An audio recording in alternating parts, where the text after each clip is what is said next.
fans. Pose for the fans. Pose for the fans. Pose for the fans.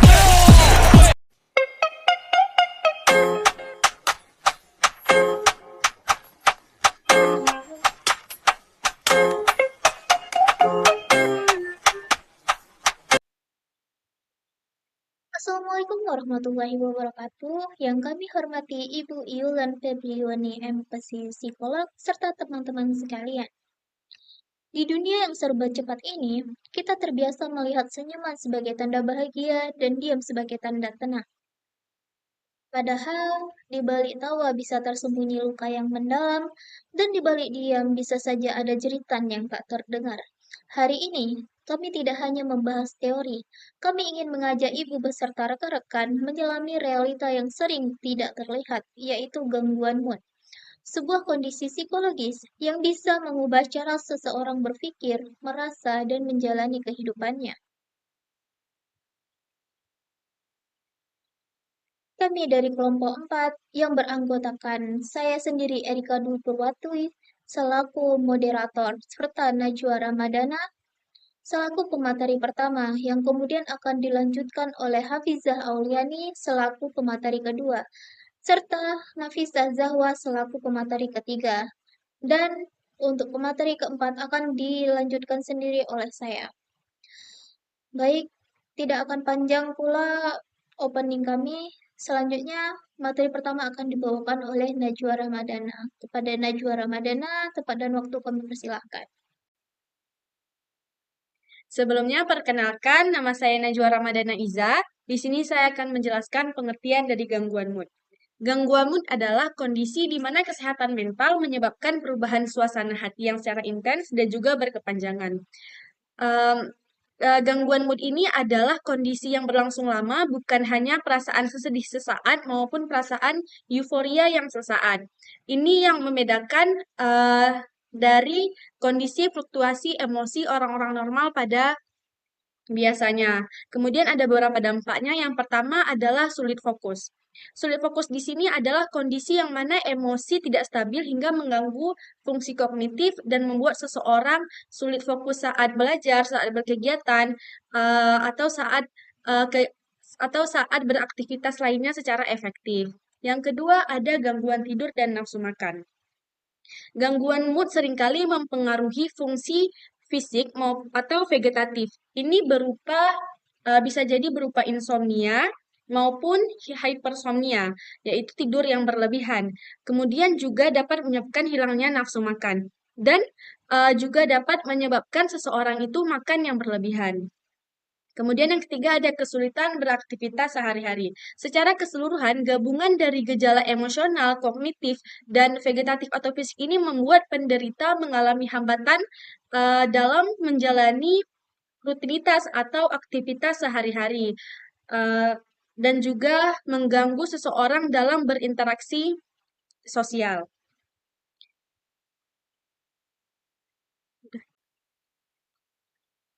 Baik teman-teman, selanjutnya saya akan menjelaskan tentang jenis-jenis gangguan mood. Jenis gangguan mood yang pertama itu adalah Major Depressive Disorder atau MDD. Ini merupakan salah satu bentuk depresi yang paling berat, ditandai dengan kesedihan yang kronis, kehilangan minat, perasaan tidak berharga, energi menurun, hingga pikiran bunuh diri. Yang kedua ada gangguan bipolar. Gangguan bipolar ini adalah kondisi di mana mood seseorang itu berfluktuasi secara ekstrim. Kemudian dia itu biasanya ditandai dengan perubahan mood antara mania, yaitu euforia ataupun sedih yang berlarut. Kemudian yang ketiga ada persistent depressive disorder atau PDD, yaitu depresi ringan, yaitu dia salah satu bentuk depresi yang sifatnya kronis. Dia itu dia depresi yang kronis namun ringan, tapi dia berlangsung lama kurang lebih 2 tahun dan juga dikenal dengan istilah dysthymia. Yang keempat ada seasonal affective disorder atau SAD, yang mana ini adalah gangguan mood yang terkait dengan perubahan musim, terutama di musim tertentu yaitu musim dingin.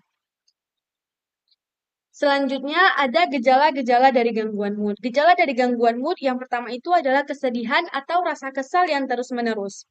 Rasa kesedihan atau kesal terus-menerus ini berlangsung tidak sesaat, namun dia berlangsung lama. Kemudian eh, me- kesal itu ditandai dengan individu yang mungkin tidak tahu alasan kenapa dia kesal dengan alasan yang jelas. Yang kedua ada kehilangan minat atau kesenangan. Ini ditandai dengan individu yang tidak lagi mau melakukan hobinya yang sebelumnya ia sukai, kemudian hilang rasa kesenangan atau hilang minat terhadap hobi tersebut. Yang ketiga ada perubahan nafsu makan dan berat badan. Ini juga ditandai dengan individu yang makan berlebihan ataupun berkurangnya nafsu makan. Yang keempat ada gangguan tidur, yaitu insomnia dan juga hypersomnia. Selanjutnya ada kelelahan dan energi rendah, kemudian perasaan tidak berharga dan atau rasa bersalah, kemudian ada kesulitan berkonsentrasi atau mengambil keputusan, dan yang terakhir ada pikiran tentang kematian atau bunuh diri. Baik, saya Hafiza Auliani akan menjelaskan tentang karakteristik gangguan mood. Yang pertama itu ada perubahan emosi yang tidak stabil, yaitu emosi yang bisa berubah-ubah drastis, misalnya seperti sangat gembira awalnya, lalu tiba-tiba berubah menjadi sangat sedih gitu. Yang kedua itu ada gangguan fungsi sosial dan pekerjaan. Nah, ini eh, merupakan kesulitan berinteraksi dengan orang lain atau berfungsi normal dalam pekerjaan atau sekolah karena kondisi emosi.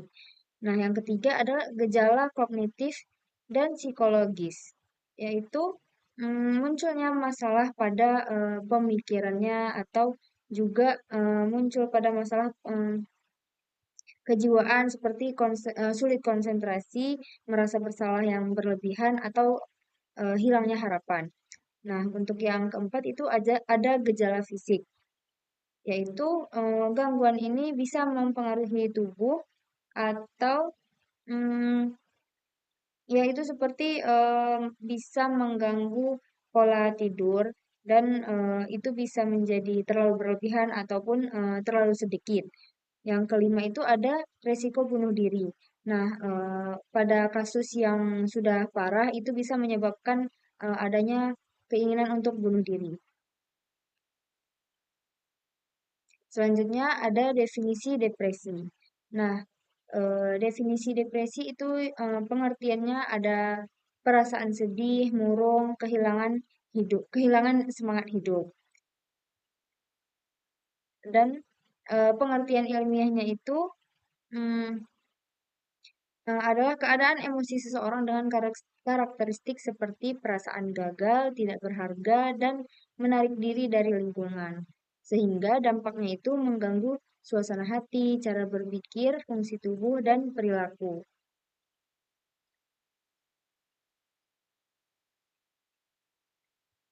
Selanjutnya, ada tanda-tanda depresi.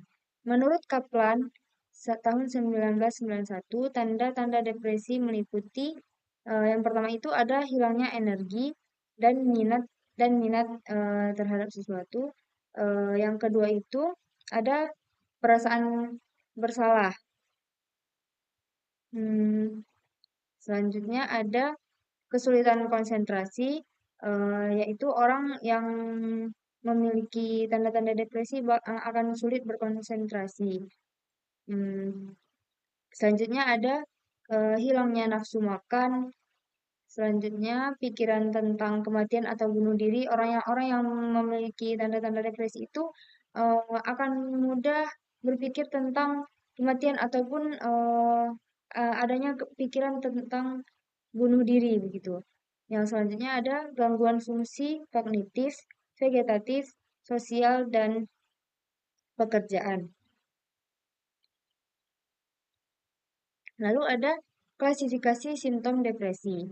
Nah, simptom yang pertama itu adalah simptom emosional, yaitu kesedihan, apatis, hilangnya kesenangan dan cinta, lalu kecemasan.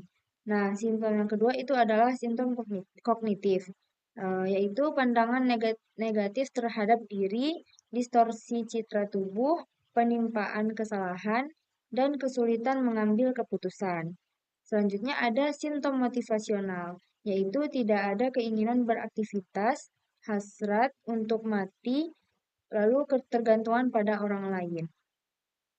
Yang keempat ada sindrom perilaku dan vegetatif, yaitu ada gangguan tidur, kepasifan, dan gangguan makan juga seksual. Baik, saya Nafisa Zahwa akan menjelaskan ada 4 tingkat keparahan depresi menurut Beck pada tahun 1985. Yang pertama itu ada menurutnya selera makan. Dan itu terbagi juga menjadi 3, ada ringan, sedang, berat. Yang ringan tidak ingin makan, yang sedang itu dia hilang selera makan ataupun dia lupa makan. Terus yang ketiga itu harus dipaksa makan, kalau misalnya nggak dipaksa dia tidak akan makan kayak gitu. Terus yang kedua itu ada gangguan tidur, terbagi 3 juga, ada ringan, sedang, berat. Yang pertama itu dia tidur lebih lama atau bangun lebih sedikit awal kayak gitu. Terus yang kedua itu dia bangun 1 sampai 2 jam lebih awal dari biasanya. Misal dia bangun biasanya jam 6. Itu dia lebih awal 2 jam dari jam 6, jam 4 atau jam 5 kayak gitu. Terus yang ketiga itu ada berat. Tidur dia hanya 4 sampai 5 jam aja ataupun dia insomnia, sulit untuk tidur kayak gitu. Terus yang ketiga itu ada hilangnya gairah seksual. Nah, di sini ada 3 tingkat juga. Yang pertama ringan, respon seksualnya yang menurun. Terus yang kedua itu ada sedang, tidak ada hasrat spontan ketika melihat lawan jenis mungkin. Terus yang ketiga itu berat, tidak merespon stimulus seksual sama sekali. Terus ada yang keempat, timbulnya kelelahan. Nah, di sini terbagi menjadi 3 juga. Yang pertama ada ringan, cepat lelah dari biasanya. Terus yang kedua itu ada sedang, lelah sejak bangun tidur, sebelum beraktivitas pun dia sudah lelah kayak gitu. Terus yang ketiga itu ada berat, terlalu terlalu lelah untuk beraktivitas kayak gitu. Bahkan untuk ngangkat tangan aja dia terasa kayak berat kayak gitu. Nah, saya akan menjelaskan juga faktor penyebab depresi, yaitu ada generalisasi berlebihan, menganggap satu kejadian buruk itu akan terulang, overthinking kayak gitu. Terus yang kedua itu ada atraksi selektif, fokus hanya pada hal negatif, negative thinking. Terus yang ketiga itu ada kausalitas temporal, menganggap masa lalu itu menentukan masa depan. Jadi dia itu udah trauma duluan kayak gitu. Terus yang selanjutnya itu ada membuat referensi ke diri sendiri, ataupun merasa jadi pusat perhatian karena perform perform dia tuh buruk. Misal kayak dia tuh mau nampil kayak gitu. Dia itu udah merasa bahwa dirinya itu jelek ketika dia tampil. Jadi pusat perhatian kalau misalnya jelek kayak gitu. Jadi dia udah em, berpikir buruk duluan kayak gitu daripada dia tampil kayak gitu. Terus selanjutnya ada yang terakhir ada berpikir dikotomis yang mana dia melihat segala sesuatu itu secara ekstrim. Dia apapun yang dia lihat itu rasanya ketika dia ingin memulai sesuatu itu dia kayak takut kayak gitu, kayak eh, kurang berani kayak gitu. Terus selanjutnya ada bunuh diri. Bunuh diri tindakan mengakhiri hidup secara sengaja biasanya sebagai respon terhadap tekanan psikologis yang berat, rasa putus asa, atau gangguan mental seperti depresi. Terus hubungan dengan depresi yaitu menurut WHO dan Kementerian Kesehatan RI Republik Indonesia, sekitar 55% individu dengan depresi memiliki ide bunuh diri dan 10-15% melakukan percobaan bunuh diri. Terus yang kedua itu ada depresi berat, yang mana sering disertai dengan distorsi kognitif seperti perasaan tidak berharga, menyalahkan diri sendiri, dan hilangnya harapan. Yang mana bunuh bunuh diri ini faktornya itu ada dia itu merasa diri dia tuh tidak berharga. Jadi dia ada kepikiran untuk bunuh diri. Terus dia ketika orang-orang lain tuh menyalahkan dirinya, pasti dia ada kepikiran untuk bunuh diri juga. Terus yang terakhir itu hilangnya harapan. Nah, ketika dia ingin mencapai sesuatu atau ingin melakukan sesuatu tidak sesuai dengan harapannya, nah itu pasti ada berpikir atau ada kepikiran untuk bunuh diri juga. Maka dari itu, orang seperti itu dia harus berada di lingkungan yang selalu support dia, yang memang keluarga dia, teman dia, atau lingkungan-lingkungan dia yang selalu support dia gitu. Baik, di sini saya akan menjelaskan terkait materi faktor risiko utama. Yang pertama ada riwayat gangguan mental. Remaja dengan kondisi seperti depresi, bipolar, PTSD, atau gangguan kecemasan memiliki resiko bunuh diri yang lebih tinggi. Gangguan ini dapat mempengaruhi cara berpikir, mengelola emosi, dan merespon tekanan hidup secara ekstrim. Yang kedua, ada isolasi sosial. Ketika remaja merasa terasing, tidak diterima, atau tidak memiliki dukungan sosial, mereka lebih rentan mengalami kesepian mendalam. Ketiadaan koneksi sosial yang sehat dapat memperkuat perasaan tidak berharga atau putus asa. Yang ketiga, ketidakmampuan mengatasi stres. Tekanan akademik, konflik keluarga, atau trauma masa kecil bisa menjadi pemicu utama keputusasaan. Tanpa keterampilan coping yang memadai, stres dapat menumpuk dan mendorong pikiran bunuh diri sebagai jalan keluar. Yang keempat, minimnya dukungan emosional. Kurangnya komunikasi terbuka dengan orang tua, guru, atau teman sebaya membuat remaja merasa tidak dimengerti. Ketika emosi tidak tersalurkan, resiko gangguan psikologis dan tindakan ekstrim pun meningkat. Menurut data di Indonesia, penelitian terbaru di Bukit Tinggi menunjukkan bahwa depresi memiliki pengaruh paling kuat terhadap risiko bunuh diri pada masa remaja, yaitu SMA, dengan nilai odds ratio atau OR sebesar 3,3. Artinya, remaja mengalami depresi memiliki kemungkinan 3,3 kali lebih besar untuk mengalami risiko bunuh diri dibandingkan mereka yang tidak mengalami depresi. Ini menegaskan bahwa depresi bukan sekedar sedih biasa, tetapi kondisi serius yang perlu ditangani secara cepat dan juga tepat. Menurut data WHO, bunuh diri merupakan penyebab kematian kedua tertinggi pada usia 15-29 tahun secara global. Angka ini menyebutkan bahwa isu kesehatan mental pada remaja adalah persoalan yang serius, yang perlu mendapatkan perhatian lebih baik dari segi keluarga, sekolah, maupun masyarakat luas.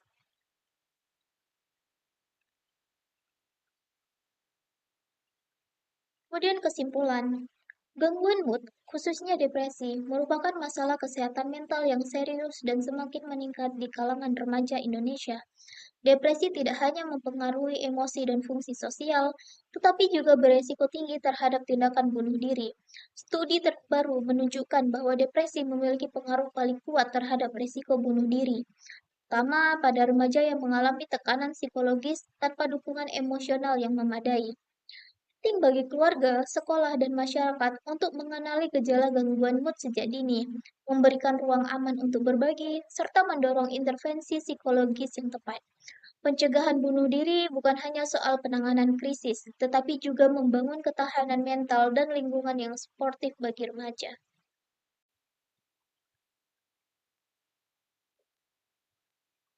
Dari pembahasan yang kita sampaikan, tentu banyak sekali hal-hal menarik untuk kita bahas lebih lanjut lagi.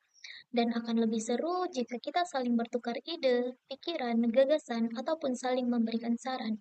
Maka dari itu, kami memberikan kesempatan kepada teman-teman semuanya. Apakah ada yang perlu kita diskusikan?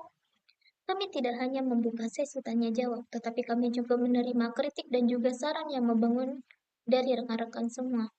Sebelum kami tutup presentasi kami hari ini, kami ada pantun untuk teman-teman. Umur kakek sudah menua, namun tetap mencari kekasih. Moga bermanfaat untuk kita semua. Saya pamit undur diri dan terima kasih. Saya Erika Dwi Purwati sebagai moderator kelompok 4, izin pamit undur diri. Wabillahi taufiq wal hidayah. Wassalamualaikum warahmatullahi wabarakatuh.